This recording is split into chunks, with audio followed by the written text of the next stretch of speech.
إن الحمد لله نحمده ونستعينه ونستغفره ونعوذ بالله من شرور أنفسنا ومن سيئات أعمالنا من يهده الله فلا مضل له ومن يضلل فلا هادي له أشهد أن لا إله إلا الله وأشهد أن محمدا عبده ورسوله اللهم صل وسلم على سيدنا محمد وعلى آل سيدنا محمد قال تعالى في كتابه الكريم أعوذ بالله من الشيطان الرجيم بسم الله الرحمن الرحيم يا أيها الذين آمنوا اتقوا الله حق تقاته ولا تموتن إلا وأنتم مسلمون وقال نبينا محمد صلى الله عليه وسلم اتق الله حيثما كنت وأتبع السيئة الحسنة تمحوها وخالق الناس بخلق حسن. Hadratul kiram, sidang jamaah Jumat yang dirahmati Allah Subhanahu wa taala. Pertama dan yang paling utama, di setiap mimbar khutbah, maka khatib wajib untuk menyampaikan pesan takwa kepada para jemaah sekalian. Pesan takwa untuk diri khatib pribadi dan kita semuanya, agar kita senantiasa meningkatkan kualitas takwa kita kepada Allah Subhanahu wa taala dengan meningkatkan kualitas ibadah kita kepada Allah, serta berusaha semaksimal mungkin untuk menjauhi larangan-larangan Allah Subhanahu wa taala. Dengan demikianlah kita selalu memohon pertolongan kepada Allah agar kita dijaga, agar kita terhindarkan dari berbagai macam godaan iblis dan bala tentaranya, yaitu godaan untuk bermaksiat kepada Allah Subhanahu wa taala. Mudah-mudahan dengan mengikuti petunjuk Allah dan Rasulnya, kita akan kembali kepada Allah dengan penuh senyuman karena kita membawa bekal takwa kepada Allah Subhanahu wa taala. Hadirin sidang jemaah Jumat yang dirahmati Allah, di atas mimbar khutbah yang mulia ini, khatib ingin menyampaikan pesan takwa daripada Allah Subhanahu wa taala dan Rasulnya, yang khatib beri judul atau beri tema surga dan perjuangan di dalamnya. Jamaah yang dirahmati Allah Subhanahu wa taala, terasa ataupun tidak, sebentar lagi kita akan masuk kepada hari raya Idul Qurban atau kita sebut juga Idul Adha dan lain sebagainya, di mana di sana kita akan diuji oleh Allah Subhanahu wa taala seberapa besar cinta kita kepada Allah dibandingkan dengan cinta kita terhadap dunia yang kita miliki. Mari kita mengingat kembali bagaimana Allah Subhanahu wa taala menguji hamba dan nabinya Ibrahim ketika beliau harus menyembelih anaknya Ismail sebagai ujian yang sangat amat berat, sehingga itu menjadi syariat bagi kita saat ini, yaitu untuk melaksanakan Idul Qurban. Jamaah dirahmati Allah Subhanahu wa taala, Nabi Ibrahim adalah contoh ayah, contoh orang tua yang penuh ketakwaan kepada Allah Subhanahu wa taala yang perlu kita tauladani. Bagaimana beliau dengan penuh kesabaran, penuh keikhlasan dan ketakwaan kepada Allah menjalankan perintah Allah Subhanahu wa taala walaupun harus mengorbankan anaknya. Dan di sana pula ada contoh anak yang luar biasa saleh, anak yang menenangkan hati orang tuanya, anak yang taat kepada orang tua dan Allah Subhanahu wa taala, Ismail. Bagaimana seorang anak yang lama tak berjumpa dengan ayahnya, tak diasuh, tak mendapatkan banyak kasih sayang dari ayahnya, tapi ketika ayahnya pulang menyampaikan pesan Allah, menyampaikan wasiat Allah Subhanahu wa taala dengan penuh ketakwaan kepada Allah, Ismail menenangkan ayahnya untuk dapat melaksanakan perintah Allah Subhanahu wa taala. Hadirin jemaah yang dirahmati Allah, dari kisah ini saja kita dapat memahami bahwa surga Allah Subhanahu wa taala hanya dapat diperoleh dengan perjuangan dan pengorbanan. Sehingga mari sama-sama kita lihat diri kita masing-masing. Kita toleh diri kita masing-masing. Pertama, posisi diri kita sebagai seorang ayah, sebagai orang tua, sebagai orang yang diamanahi oleh Allah Subhanahu wa taala dengan putra-putri. Kita ingat, kita lihat diri kita, seberapa besar perjuangan kita untuk anak-anak kita agar dia dekat dengan Allah Subhanahu wa taala. Seberapa besar perjuangan kita sebagai seorang ayah kepala keluarga untuk membimbing istri dan anak-anak kita agar dekat dengan Allah, agar senang dengan salat, agar pandai dalam mengaji, agar gemar bersedekah dan melaksanakan segala perintah-perintah Allah Subhanahu wa taala. Mari sama-sama kita tundukkan kepala dan kita renungkan. Sejauh ini, sampai saat ini di usia kita, ada yang 40, ada yang 50, ada yang 60, 70 dan lain sebagainya. Semakin dekat waktu kita dengan Allah Subhanahu wa taala, sudah seberapa besar perjuangan kita untuk mendapatkan kasih sayang Allah sebagai orang tua atau sebagai kepala keluarga. Hadirin yang dirahmati Allah. Kemudian yang kedua, sebagai seorang anak, seberapa besar perjuangan kita dan pengorbanan kita untuk orang tua kita.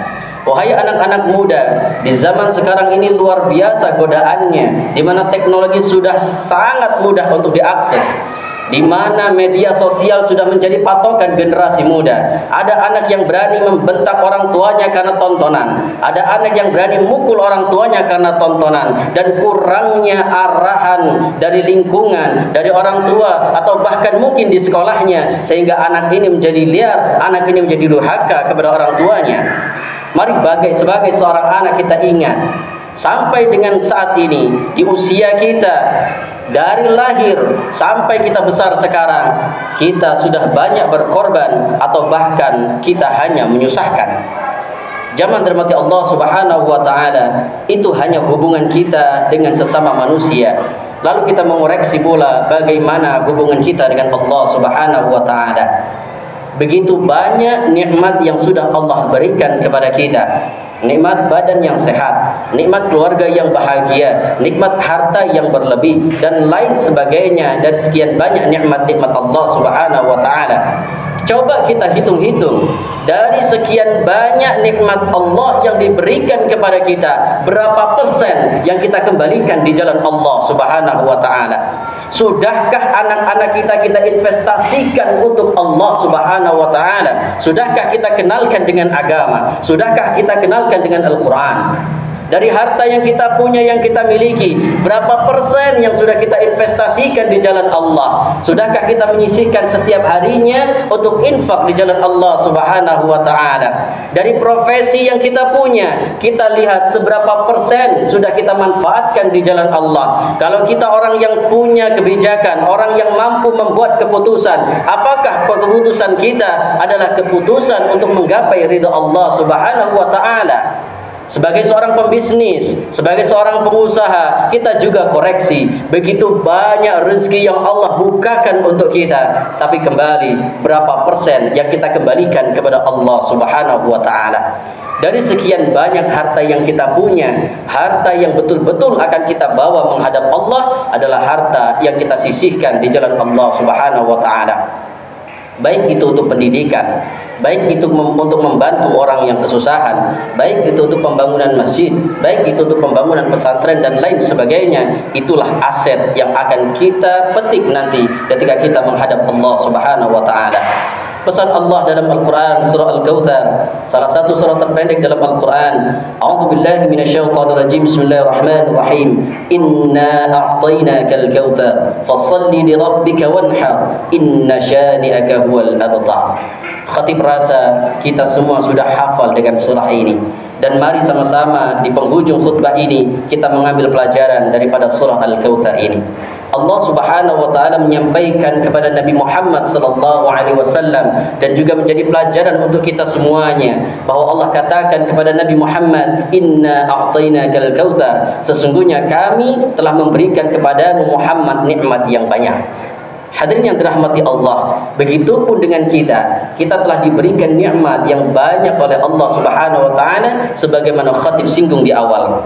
Lalu Allah Subhanahu wa taala menyampaikan pada ayat yang kedua, "Fashalli li rabbika wanhar." Maka dirikanlah salat karena Tuhanmu dan berkurbanlah. Dari sekian banyak rezeki, dari sekian banyak nikmat karunia Allah Subhanahu wa taala, maka kita diperintahkan oleh Allah Subhanahu wa taala untuk mensyukuri nikmat itu dengan fashalli li rabbika wanhar. Perbaiki salat kita, koreksi salat kita. Dari salat 5 waktu yang kita tunaikan, berapa nilainya di hadapan Allah Subhanahu wa taala? Coba kita renungkan diri kita. Salat kita adalah salat yang hanya menggugurkan kewajiban, atau betul-betul salat untuk mendapatkan keberkahan pahala di sisi Allah Subhanahu wa taala. Dari salat yang kita tunaikan, berapa persen kita peroleh pahalanya? 10%, 20, 50 atau 100%?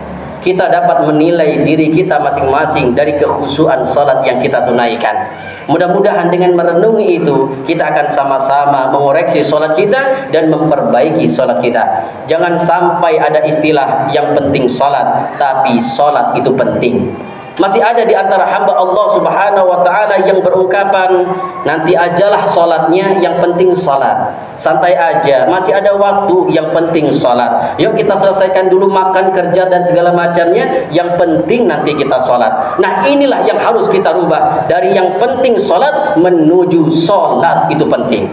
Karena kalau kita mengatakan yang penting salat, maka akan ada di antara hamba-hamba Allah yang menyepelekan waktu salat, bahkan ada yang meninggalkan salat itu sendiri. Tapi ketika kita menanamkan dalam hati kita salat itu penting, maka segala apapun yang kita lakukan di dunia ini, pekerjaan kita, anak-anak kita, keluarga kita dan lain sebagainya, hanyalah selingan untuk menunggu waktu salat. Jadi salat bukan selingan dalam bekerja, tapi bekerja adalah selingan menunggu waktu salat.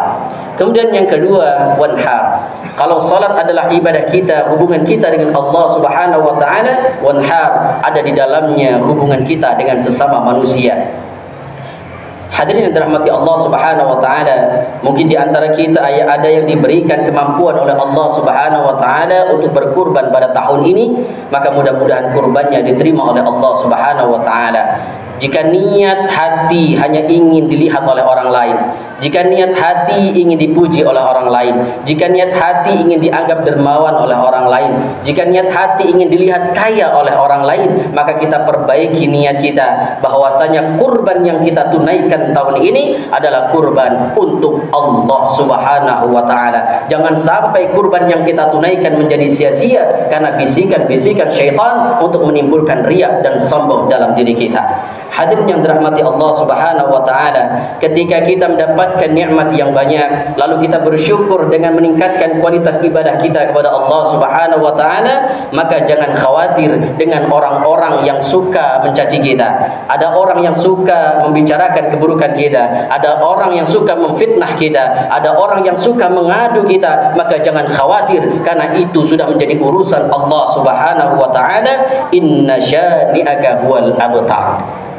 Ketika kita menjalankan kebaikan-kebaikan, lalu ada di antaranya orang-orang yang membujuk orang lain untuk membenci dan menghina kita, mencaci dan meremehkan kita, maka jangan pernah khawatir dengan hinaan manusia. Allah Subhanahu wa taala yang akan bertindak tentang hal itu.